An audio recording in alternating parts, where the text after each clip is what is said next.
Friends good morning. ఇవాళ విషయం ఏంటంటే తిరుప్పావై 5 అనేదాన్ని పాసురం 5 అనేదాన్ని నేను చదువుతున్నాను.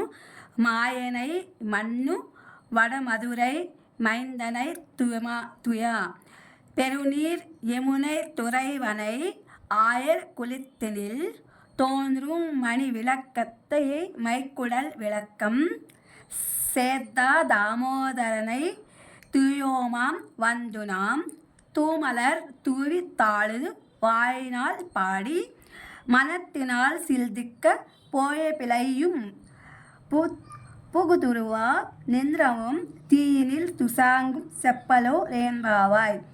భావం చూద్దాము. మిక్కిలి ఆశ్చర్యకరమైన గుణములను చేష్టలను కలవాడు శ్రీకృష్ణుడు. అతడు ఉత్తర మధుర నిర్వాహకునిగా జన్మించాడు. భాగత్ సంబంధము ఎడతగనట్టి మధురకు ప్రభువే యమునా నది తీరమందున్న గొల్లకులమున జన్మించి ఆ గొల్లకులాన్ని ప్రకాశింపజేసినవాడు. గొల్లకుల మాణిక్య దీపము తల్లి యశోదా గర్భమును కాంతివంతమునర్చిన దామోదరుడు.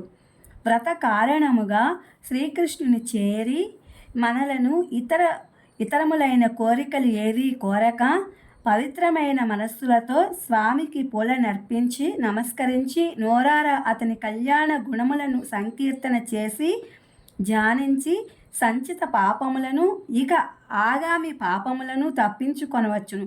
అతని గుణ కీర్తనము చేయుట వలన పాపములన్నీయు అగ్నిలో పడిన దూది వలె భస్మమైపోయేనే. కావున స్వామి యొక్క తిరునామములను అనుసంధించుడు. దీని యొక్క భావం ఏంటంటే, చాలా ఆశ్చర్యకరమైన విషయం ఏంటంటే, శ్రీకృష్ణుని యొక్క గుణములు చేష్టలు కలవాడు. అలాగే అతడు ఉత్తర మధురకు నిర్వాహకునిగా జన్మించాడు. భాగవత్ సంబంధము అంటే ఎడతగినట్టి సంబంధము భగవత్ సంబంధమైనది. మధురకు ప్రభువు, ఆయన మధురకు ప్రభువు యమునా నది తీరంలో గొల్లకులమని జన్మించాడు. గొల్లకులాన్ని ప్రకాశింపజేసే గొల్లకులంలో జన్మించినటువంటి మాణిక్య దీపం వంటి వారు శ్రీకృష్ణుడు అనమాట. అలాగే తల్లి యశోద వరముతో శ్రీకృష్ణుడిని జన్మించిందనమాట. అందుకని చెప్పి ఆ విధంగా కాంతివంతమైన తల్లి యశోద గర్భంను కాంతివంతమనర్చిన దామోదరుడు అని చెప్పి వచ్చిందనమాట. ఎందుకు వచ్చింది అంటే, యశోదాదేవి వరము పొందింది శ్రీకృష్ణుని తల్లిగా కావాలని. ఆ వరము చేత శ్రీకృష్ణుడు ఆమె గర్భంను జన్మించి బాగా ఆవిడ పుణ్య కార్యాల వల్ల అలాంటి వరం అనేది పొందింది. ఈ వ్రతం కారణంగా శ్రీకృష్ణుని చేరి మనం కూడా శ్రీకృష్ణుని చేరి ఇతర కోరికలేవి మన మనసులో ఏమీ ఉంచుకోక పవిత్రమైన మనసుతో స్వామికి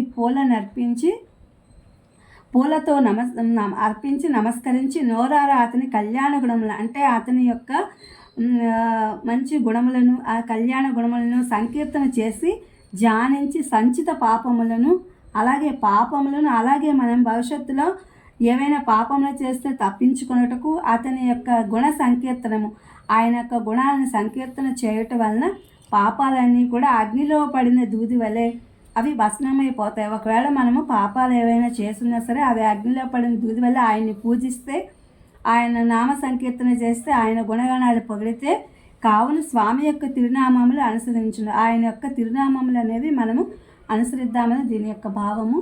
ఇది ఫ్రెండ్స్ టుడే తిరుప్పావై 5వ పాసురము. Okay, please my channel like, share, subscribe and comment. Thank you for watching. Thank you for your support.